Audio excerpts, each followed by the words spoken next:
Hi, and welcome to A Moment with Vivacious, again this Wednesday. Wednesday is the best day of my week because I get to be with you. But look, I'm on task tonight because when I'm on with you, Wednesdays, whenever I get before you, I get excited and I'm like, ah! But my family has been telling me it don't sound real. But I think it's just not real to them because I'm not as excited when I talk to them. So I'm gonna let them grade me after tonight. I'm trying not to go way up there. But look, y'all, a whole lot is going on in our world. Okay, I promise you, I'm working on the political side, on the medical side, on the love side, on the people side, and just giving people strength. And tonight we have with us a very special person who's a nurse for many years. I've worked alongside her. I've familyed alongside her. She's just a great person. Um, she has her own company, Extreme Transitions. She'll tell you a little bit about that. But now she's out in the field and she's working with, she has a master's in social work and she's working out in the field giving care. So she's going to talk to us tonight about nurses in the medical field, not only nurses, but if you're in a field or a profession where you're taking care of people and it takes so much out of you, she's going to talk to us about how to take care of us first and everybody else is going to be just fine. And well, let me be quiet and we'll bring her on. Get back, call somebody, especially if you're caring for people. Some people just caring for their mom or their grandma at home. But we'll be right back. Welcome to A Moment with Vivacious, a freedom ride where we the people gather to build ourselves, our family, our community, and our nation. For the sound of America for progress has reached critical mass. Understanding that we must put aside our differences to focus on the greater good. This is a place of collaboration to rebuild and restore our nation. Welcome to A Moment with Vivacious. Hello, hello. And tonight I want to introduce you to Zavia Bohannon. Tell us a little bit about you, but I also would like for you to talk a little bit about Extreme Transitions. Okay, my name is Zavia Bohannon. I possess a LPN for over 38 years now, and I have a master's in social work as well. I've been doing social work for over 20 years, but my master's about 4 years. So I'm here today to discuss various concerns for caregivers, being caregivers, and assisting caregivers. And we need to really think about, just because you're a caregiver, it has to be reminded at all times, you need time to yourself. If you can't take care of yourself, you can't take care of anybody else. It's going to defeat the purpose. Then it'll be the person you're caring for, as well as yourself being cared for by somebody else. So we're going to start with, as I said, I also have my business. It's Extreme Transitions. And I pretty much assist others with getting various resources and utilizing my nursing as well as my social work skills and getting people to understand what's happening with them, what's going on, how they need to address certain situations, especially with regards to the levels of within their societies and their communities, because the communities and society, it's a lot that needs to be addressed with basic needs being provided for. If your person who you're caring for yourself, if you're not getting your basic needs met, you cannot help anyone else. Basic needs are sleep, rest. Um, Basic needs are eating enough foods, healthy foods. Those are basic things that you need to do as a caregiver, that always needs to be. And I tell this to people I work with or assist with getting resources. Biggest thing, you must, as a caregiver, take time at least once or twice a week. You have to take that time to debrief. It's like sleep. If you don't get enough sleep, you go crazy. You lose your mind. And at least that's what they say. But your brain, if you don't get enough sleep, your brain will shut down. So it's no difference from getting the rest, mental rest, to take away from what you're doing each and every day. Because remember, a caretaker is a 24-hour job. When you go to work, you work those 8 hours, you come home, it's over. Caretakers, you sleep when you can. You rest when you can. That's why you have to take time out every week and just debrief. If it's walking around the corner alone with nothing, at least 2 to 3 hours a week, you must do that. If you keep doing that, it will help wonders. It will work wonders. And it also gives you a chance to clear your mind. You have to clear your mind. You go home, when you leave work, you can shut it down. Caretakers can't shut that down. That's why you have to make the time. It's not an option. It's just like sleep and food. You need personal time. So, can we talk about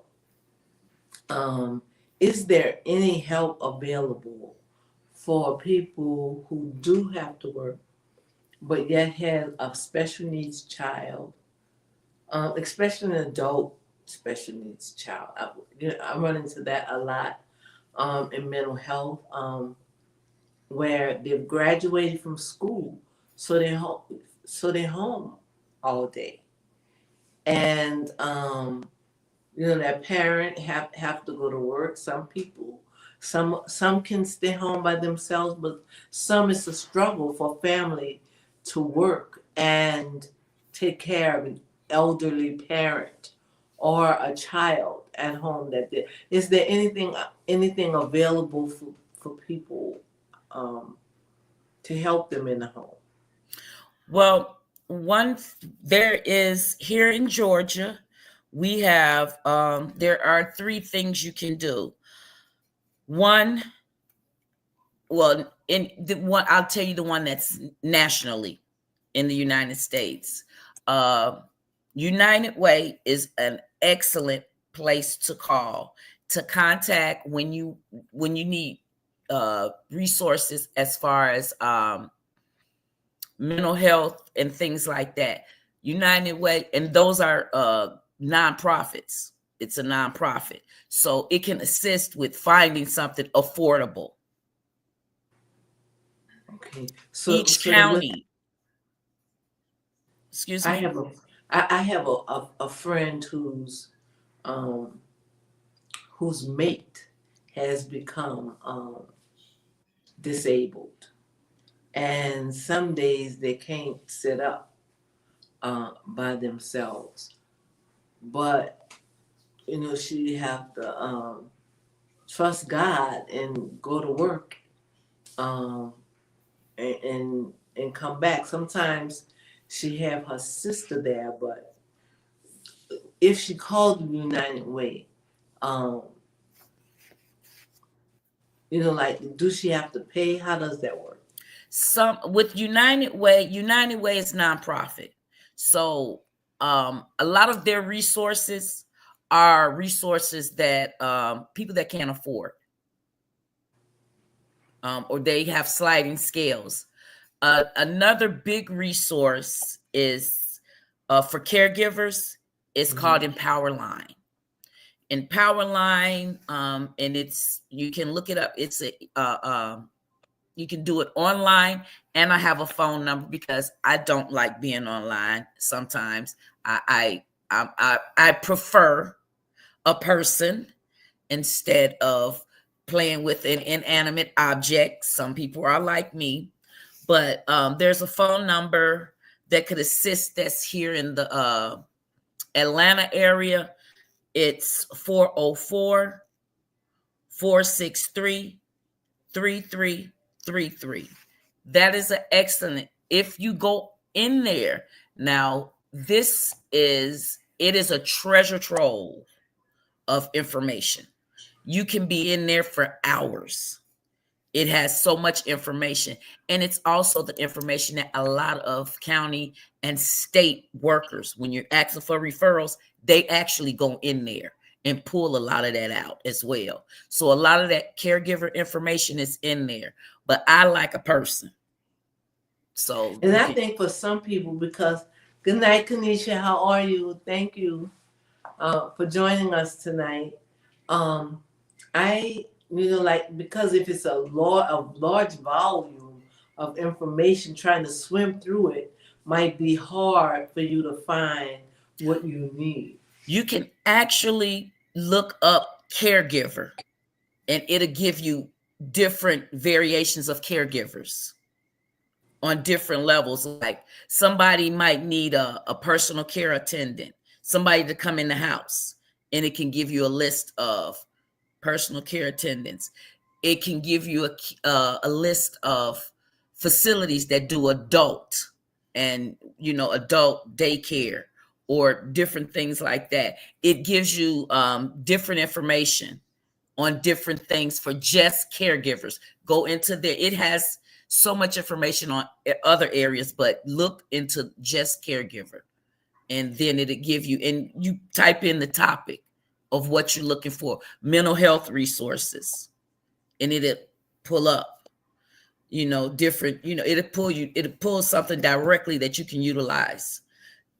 It also will give you information about caregivers to, if they have Medicare, Medicaid, which so many people, low income, Medicare, Medicaid, you qualify for $1,800 to be provided to pay through the state.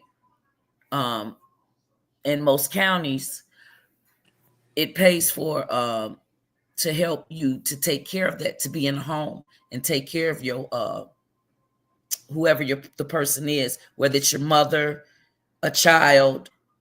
If they have Medicare, Medicaid, there's and then that's also, if you look under Empower Line, it gives you that same information. When you look in it, it'll say caregivers, and then you can type in like financial assistance for caregivers, and then it'll give you a list of different things that And you need. that is EMPOWERLINE. Yes. Okay. All right. Now, Empowerline.org. Okay, that's good. Empowerline.org. Yes. And it, like I said, it gives you it. If you take your time and put in what you need, it pulls up. And that's actually, I was told by a state worker, that's how they get a lot of their information. So that's, I mean, I've more people should know that.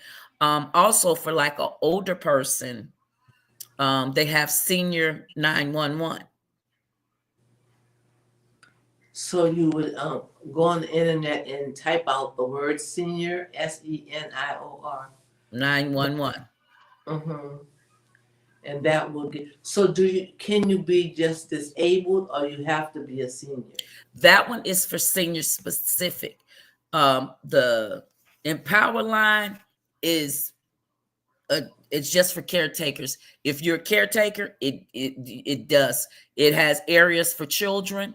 It has areas for you. Like I said, you type in, teenage child in need of services. And that a would be help. that would be great for parents in the summertime that have autistic children because you can't just go to day camp. Drop them. They can't just go to the free day camps.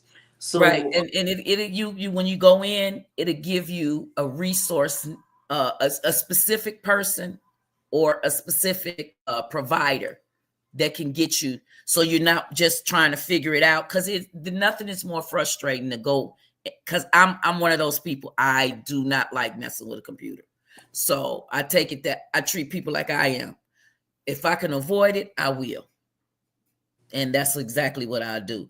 But like I said, for those who just can't, like I said, it has resources for religion, for religious, whatever they need for, if they say that they're Jewish, not familiar of what's around, they need support. It has support for different things. That is so many different services that are available in so Powerline. Kanisha said great information.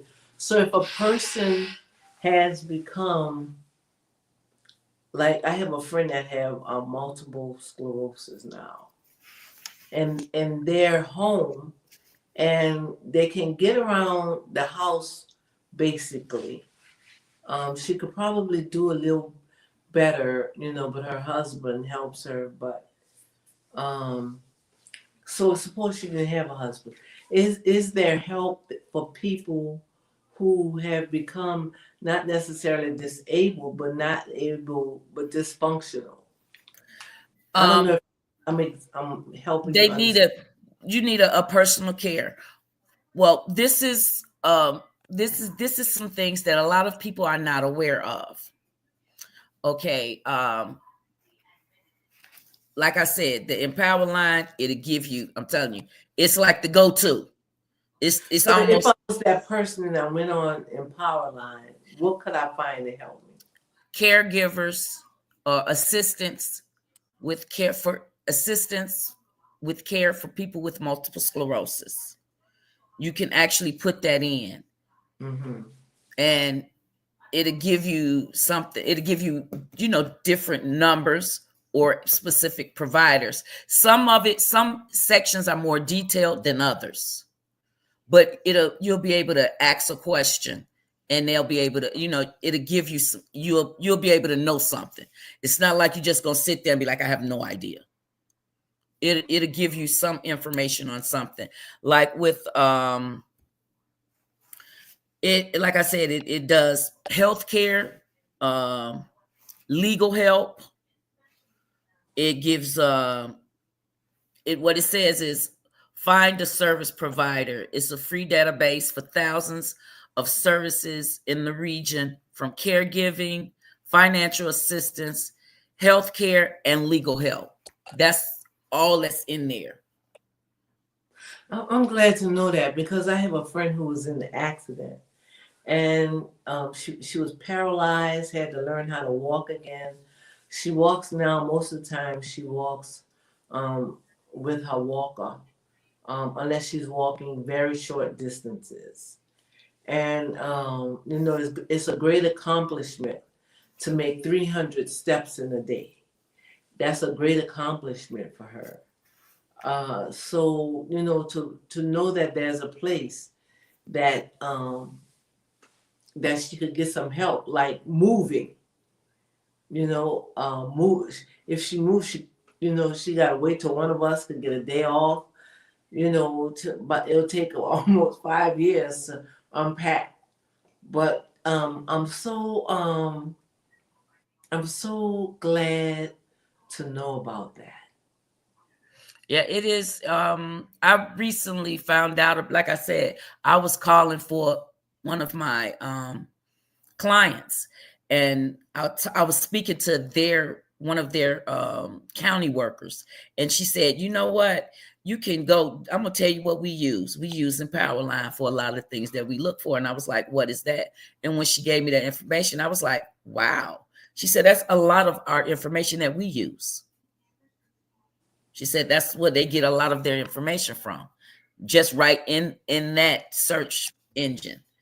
Um, So, like I said, if you don't find exactly, it'll get you to someone that you can talk to find specifically for you. Something that you need. Yeah. Tanisha White says, great information and booking designs. It's exciting to have you join us tonight. Well, thank you. So, I want to talk about a little difficult situation that someone I know is having. And this person have a family member that's close to them. They took in their family member. The family member definitely cannot take care of themselves. A lot of times, well, we don't know, like exactly. Well, I'm saying we, I don't know the lady, but somebody asked me to ask this, so I'm trying to get it together. Okay. Because I told her you'll be on tonight, and I'm sure she's listening. Um, she's not taken to what she knows is that she don't know how well they're taking care of her medical needs or her physical needs. Whenever she sees us, she looks okay. The family member looks okay, but we're not. They're not sure. They're not sure of. I'm repeating what she said to me. How can, but on the same token, the person who was explaining this to me don't want to take care of the person. So my first thing to her was, you have to be careful, because if she's being taken care of, and then that person becomes upset, you're gonna have to step up to the plate. It's a slippery slope. It's a slippery slope. That's it. It's a slippery slope. Well, for one, if they are really, really worried about being taken care of, an anonymous call can be called to adult protection. Now, adult protection, the good thing about, at least in Georgia, they don't immediately just snatch people out the house. They will go and try to see what's going on. So their requests, what are you doing for them? Medical appointments, things like that. So they'll ask different questions about those things. So adult protection will do that. They don't do a whole bunch. They don't do as much as I would like for them to do. But they do, they will check up on it. But that is the other than going the legal way, and you can be there forever. Yeah. But adult protection will be the one to come in, and if they're not doing it, they're gonna do it right once they start knocking on their door. I don't know if you have an opinion or any knowledge um, of what's going on politically today. But how do you think, being out in the community and understanding, um, like Medicaid, it was hard for people to get anything before all of this, to get what they need before all of this. So, The do you see what's going on? Do you see it affecting any patients? the writing on the wall is there. It's gonna be very difficult for people to get basic needs met. Because the first thing that the government usually does, one of the first resources that they get rid of when they're trying to cut budgets is social services. That's one way when the economy is changing, social services get cut. You'll start seeing businesses closing, nonprofits. You'll start seeing those, they'll start dwindling. that is usually your first sign of the economy is going to bottom out. It did it in 2007 through 9. First thing they started doing, you saw a lot of nonprofits going under, losing funding, losing funding. That's social services, one of the first places to lose funding because it's social services. They unfortunately, that's usually the quickest way to cut a budget because they're the underserved, the underrepresented, who's going to complain. And if they're, because they're at that considered the low man on a totem pole, it's easier to, those people are disposable. In other words, they feel like they're disposable. So that's why they're very fast to get rid of those fundings. And I tell you, girl, today when I heard that man say we're getting rid of green cards and we're gonna give everybody gold cards and they're gonna pay $1 million to come, like I'm like, is this person human? And I can't say what I really say, but that's the nicest way I know to repeat it. Like all, like, is that all? What about? What about? It's at this point, as a community, we're going to have to start doing as we did before. Look to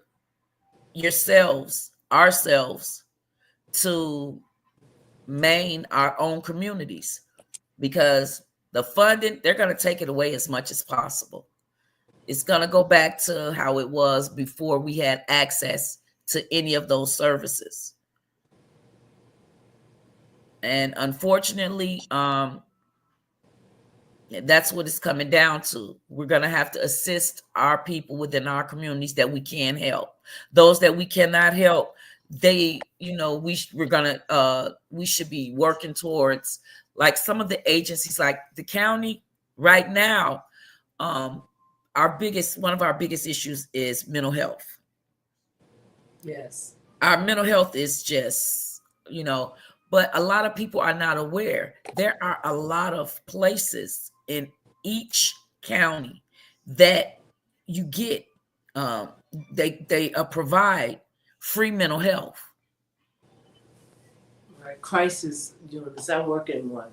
Yeah, but it's also just to get regular to see someone. Yeah, they have the clinic. Mm-hmm. Yeah, they have various clinics. A lot of people don't. Each county, and you just have to call the county. But as I said too, Empower Line can give you some of those providers. It can, you say, caregiver for whatever, and you say what you need, and it'll pull that up. And and not just that, caregivers, we all need support. I cannot stress it enough. Not just family, because sometimes family is not what they, if family was all that, they'd be helping. They'd be helping with the caregiver. Wow. Obviously, they are not. So you need support. And in Power Line, you can, there are support groups you can find. For almost every medical problem that you have, you can also go online and look up support. And there you can actually find specific groups that are support source resources to go to a meeting. Some of them even do online. You don't even have to go out your house. So, they do virtual. So you can go online and look that up as well. A lot of people may not be familiar with it, but there are support groups that are available. But if as a caregiver, I advise to do one that is outside the home, because that's time you can do away from doing those cares. So you need to get a group. If you're going to go with a support group, get one that is not, well, you don't have to stay in the house. You need to get, the whole point of of that special time you need to do in the week is getting out of the home, getting out from the day-to-day regular. Because remember, caregivers is 24/7, 7 days a week, 365 days. Well, let me talk about this. This is a very difficult time, and I think this is a lot of people that have someone at home that they're taking care of, or and then I see a lot of people on my job just stuck out. There's no place for them to go.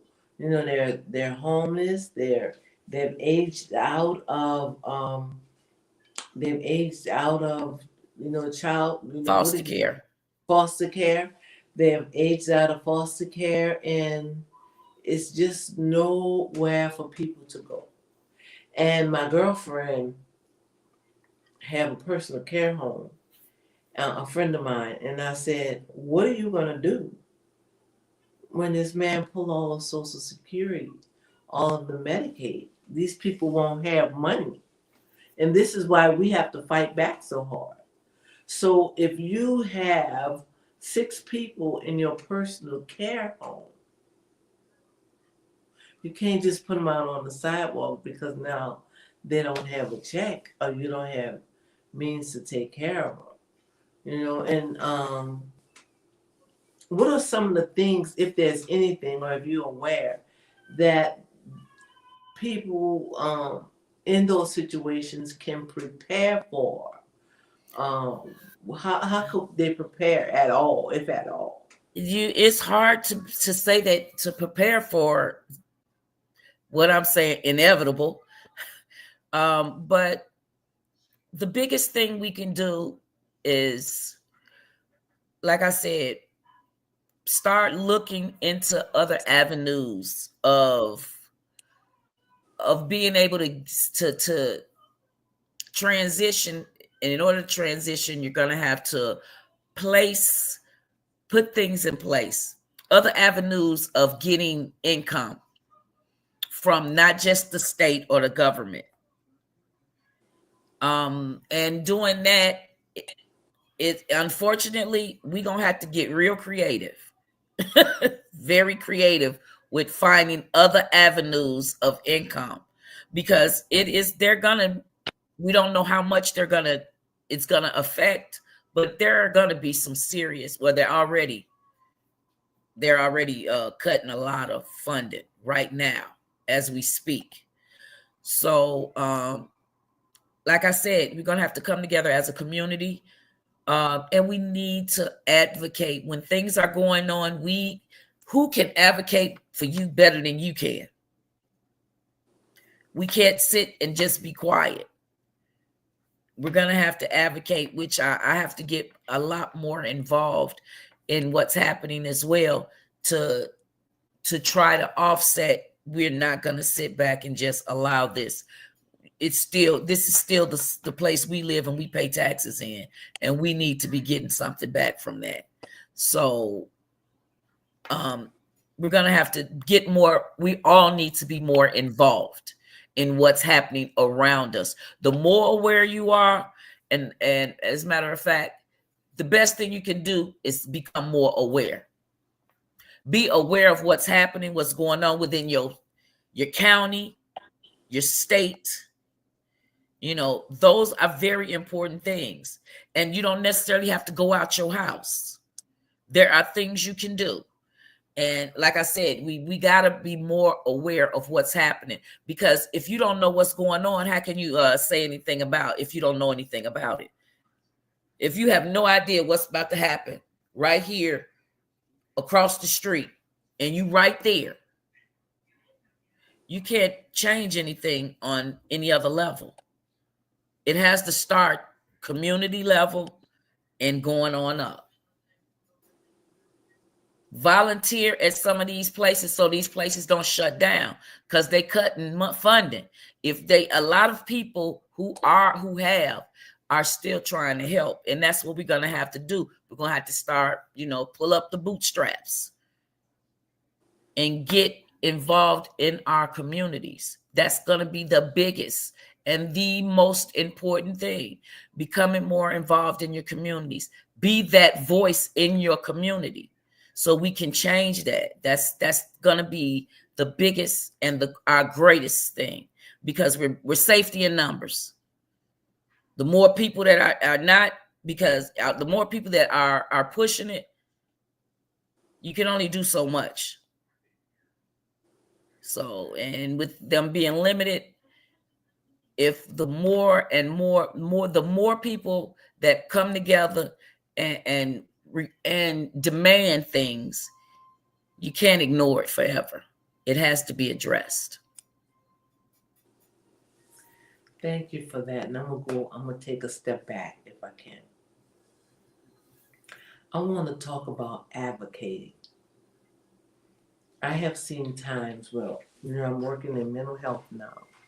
We'll send that mental health patient to the emergency room.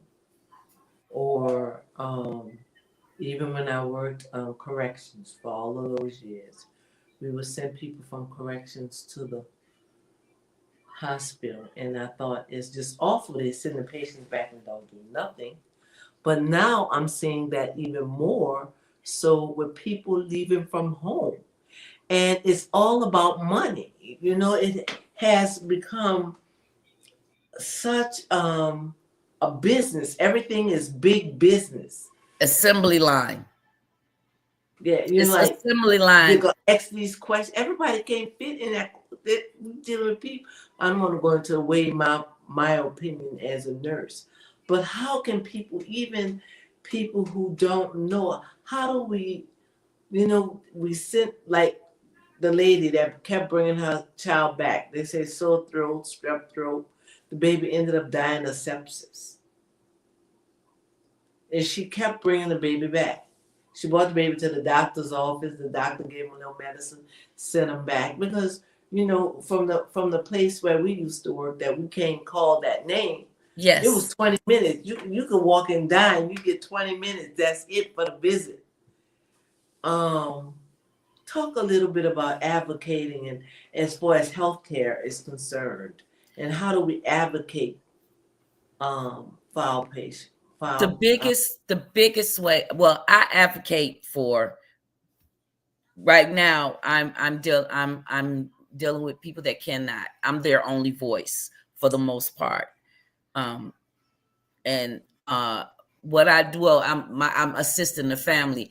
I show the families when they have a question or they're not happy about certain situations, with healthcare. I tell them, okay, if this doctor, now remember, no matter where you go, you have the right to go to a different doctor. You're going to go leave that doctor and go to another one. Biggest thing to advocate for. And not just that, look up the doctor. If we got to take, if when it's able to be done, we need to be looking into these people, looking up the information, because some doctors, you need, you if you know something is going on with your child, look up a doctor that specializes in whatever. There are in every county, there are they have certain doctors that are very, very good. And you can look up complaints on doctors, because I'm good for looking up when I ask somebody's name, especially if they're like, well, it's gonna be this, that, or whatever, because a lot of doctors do that, especially when you go into these, like in a Explain this, that, or whatever. they go in, they ignore you, especially people of color. A lot of our symptoms are ignored. When a doctor is not listening to you, you make them listen. They tell you to go home. No, I'm not going home. This is what you're going to do. A lot of times, unfortunately, we listen to some doctors, and if that one's not doing, you go to another doctor. Leave from right there and go to another one. Somebody is going to listen at some point. You know this is not happening, and that's what we have to push. You uh a person can only you can only do what they allow you to. If they don't allow you to see them, you go see somebody else that's going to allow you to see them and listen to you and actually do what you're asking. You might not get everything, but you will get something, at least to be able to say, okay, they did do this, did check, um, they did do a blood, they check, what's going on with the blood. The biggest thing too, another thing is, because we're not aware of what's going on, um, that's where the community comes in at.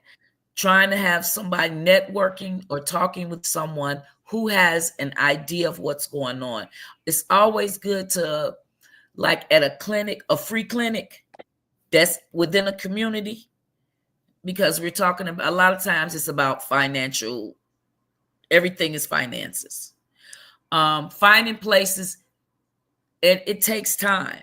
And don't wait until not wait until your child is sick. We need to be looking into these professional people who are supposed to be professionals. We need to find our doctors. Look those doctors up. Look and see what they're doing. You can look And up their, not only for your children, but for but for yourself yourself, and yes. your You family. got to, because some doctors will just tell you. I know of a doctor that tell you, I don't care. Will push you out of a room from the place we were mentioning. Push you right on out the room. Won't hear nothing. But we have to look our doctors up and not wait until we're sick. We have to start taking, we have to. That's what I said. We have to be more aware of what's happening around us. Because nobody can advocate better than, no one can advocate for you better than you can yourself, because they don't know what you need. And then sometimes take a family member who knows. And that's the next, that's Oh, what I'm I'm sorry. saying. Knowing somebody within the community, whether it be a family member, biological, or a community family member, but having someone, ask someone, stop being afraid to ask someone. We have to open our mouths. Closed mouths do not get fed. We have to open our mouths and speak on these things, because that's so important. We can't ask anybody to do something for you and they don't know what you need. If you're not telling the whole situation, how is the person going to help you if they don't have the full story? We have to find people we trust and talk with them. And so that when we need somebody, to find out that we have them to go back to and say, look, this is what happened. Does this sound right to you? Or what can I do? We have to start coming together, utilizing each other's, like we're doing right now, utilizing each other's skills. Mm-hmm. We have to do that, because what's happening right now, they're not going to help us with that. We have to help ourselves first, and And, then demand for them to give us what we should have, with, and because we're paying for it. it's very scary to me. Just earlier in the week, must have been Monday, we were talking about how now when the insurance run out, and we knew of two incidents, and one person died. I don't remember if it was a man or a woman. The person died. Um, they literally put the people out the hospital, and I knew the man had a catheter, the man that I knew about. They walked him across the street. He still had, when they put him on the news, he still had the catheter and the gown on. The lady said the man that died, or the person that died, they had written that he had an IV. And then one of the nurses said, yeah, because my cousin took her mama home, my aunt, with the IV in her arm, and she called me and asked me what to do with it. So she had to, over the phone, tell her how to take the IV out. And that was so scary to me because we both know that catheter tip could break off and end up with an embolus. So look, I don't know what's going to be happening to us, but you have to We find. going as a community, we're gonna have to watch over each other and demand. I was at the hospital recently with someone. They said, "Oh, we're gonna send you." No, you're not. Well, no, you are not. I am here with this person, and that is your job. Report them. They won't have that license. Report them. Right then and there, call. Yep, you're being reported. And just Demand. while we're talking about hospitals, I don't know how long it's going to last, being things are what they are, but just know we're fighting back. Um, every hospital have indigent fund. So if you don't have insurance and you go to the hospital, they're not going to tell you that they have that fund. I was You just have to say something that I would like to blah blah blah blah blah. It used to be here in Georgia when you went to Grady, everybody got the same good health care. And right. I'm telling you, I was writing a bill on that. I was writing a bill to revamp insurance when this is going through. So my fight might become another fight before we finish that and able to fight that in Congress because like I might have a whole nother fight. So I put that on hold. Yeah, and that and so know that another thing is if you go to we know about medicine, that's why we stuck here, but it could be any place, groceries, restaurants that didn't treat you right. You have to stand up for yourself. But another thing is you can fight that bill. If they didn't do what they take care of the problem that they're charging you for, you can fight that bill. This is true. Like I said, we're our best advocates. We have to speak up. We cannot afford to be silent at this point. And those who can't, come on, we got to stick. We're much more powerful in numbers. A finger is only so big. A finger can only do this. But when you get 5 fingers and you close them, you got a fist. We have to be that fist with our communities and start find. But like I said, every community has available good doctors, but it's not going to be easy to find it, but you can find a good doctor that is actually going to take care of you, and you demand for them to take care of you. If you don't say anything, they won't do it. Unfortunately, that is what not all doctors, but some, that's how they are. But you have to speak. We have to speak up and demand what should already be done. And I'm gonna say a hard thing, y'all, because I know quite a few recipients that was getting, they don't call it food stamps anymore, but that's what I know. Food stamps have stopped for a lot of people, for many. So, if you know somebody that's hungry, but we have to get to do see, I came up in the hood. I'm a hood girl. But hood wasn't ghetto. I want y'all to know that's totally separate things. Everybody took care of one another. We knew the old lady. We had 3 old ladies. I still remember their name in my block. Y'all know I talk about them all the time. Miss Wright, Miss Raleigh, Miss Morrison. So, like if I have been saying stock up, stock up, stock up. Maybe those old ladies can't stock up, y'all. Maybe they took their little bit of Social Security that they might have had left because they got to live in the ghetto. They can't even live in the hood. Or they've taken their property away. They worked for all of their life for one reason or another. We talking about for reparations, but we ought to try to hold on to something we have We because already we're have, losing yes. so much of what we had. And, and old people don't have people to fight for them. So even in legal areas, sometimes we have to stand up if we know that old lady. These people taking advantage and say, "Oh no!" This old man came to me the other day and said, "These people trying to take my house." So we had to call somebody to help him because people will come in some kind of way, put their name on your house, and you're old and Don't have just no idea. can't do nothing for yourself. So we must. I always say, I ain't gonna say I have to, but I have to.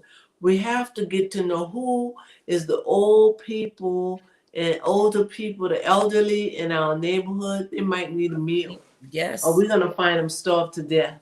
We're gonna find ourselves. we got look, we're gonna find ourselves that way. We have as a community, we have to start in our own communities.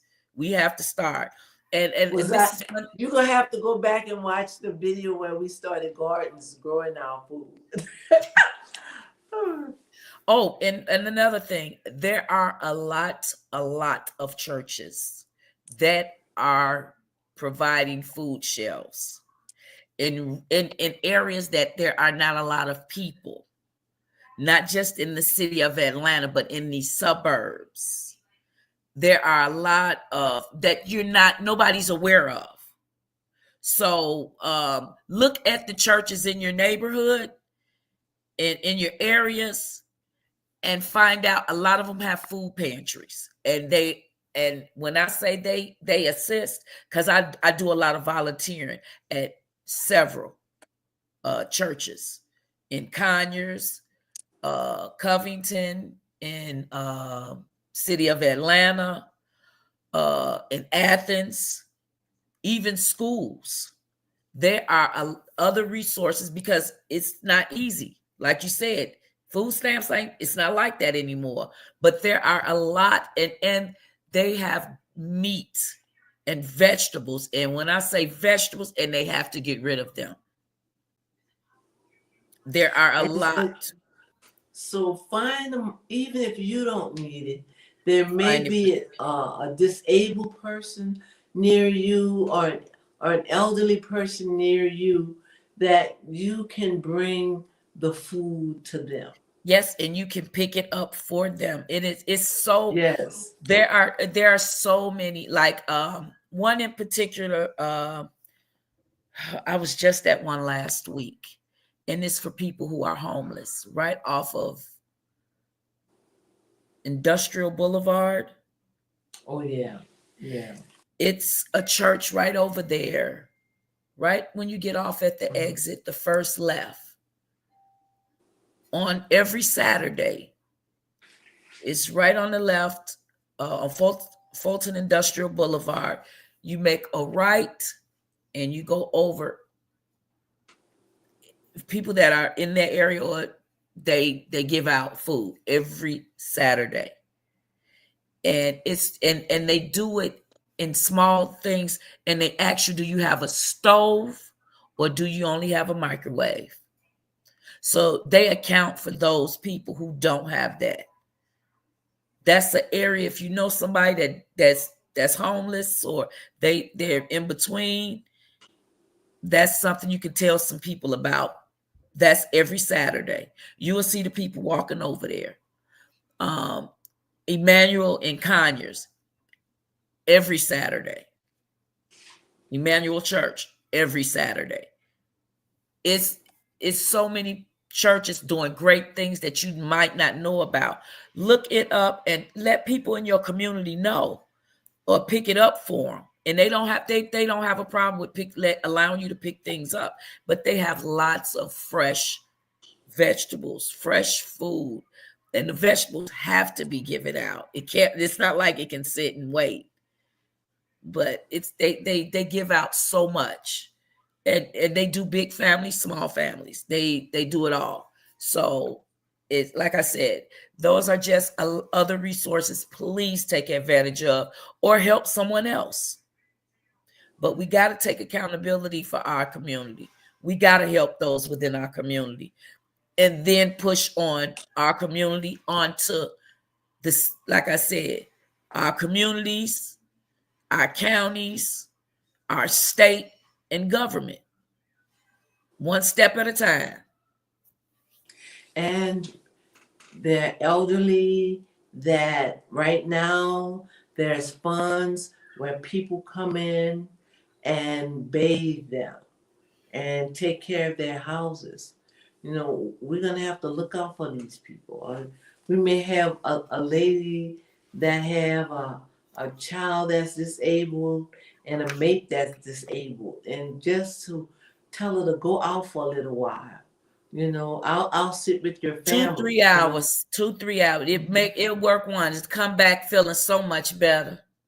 and this is why we're going to have little social gatherings so we'll get to know people in our neighborhoods, because you can't trust everybody else. No, you So can't. even those caregivers today that know, that do have help, if things go the way people want them to go, then they won't be having that help anymore. But praise God that we're going to fight back, and we're not going to just let that happen, and we're going to Nope. maintain being a free world. We are Um, the voice. but in We the are the meantime, voice. yes, yes. What would you like to leave us with, Miss Bohannon? I'd I still like, want you to come back though. You didn't talk enough about extreme transitions to me, because you do a mighty work. A little bit of it came my out, work but as you in do a mighty extreme work. transitions. I assist. I work more so as an independent contractor, and I Mhm. help various community resources. I if I need, if they have something going on in the county, at the county, something that they have something going on, they're discussing things, town meetings, trying to help, even helping someone get there to the town meeting, because if you're not there, you don't know what's going on.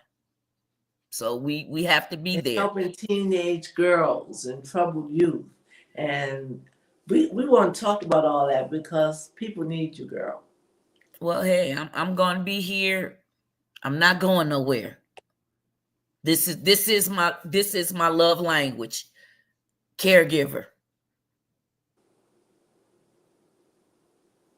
We're so glad to have you. Um, do you have any way, if anybody have any questions after tonight, or some people may listen to it at a later time, that you would have people connect with you? Would you They like to can share? contact me. You matter of fact, you can. I like I said, I don't. I'm sorry. I'm old fashioned. I'm a phone person.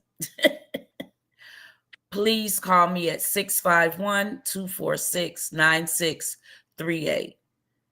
651-246-9638. Thank you so much for being with us tonight. It was such a joy. And remember, each and every one of us in some way is a caregiver. Also, reach out to your neighbors. We have to become neighbors again.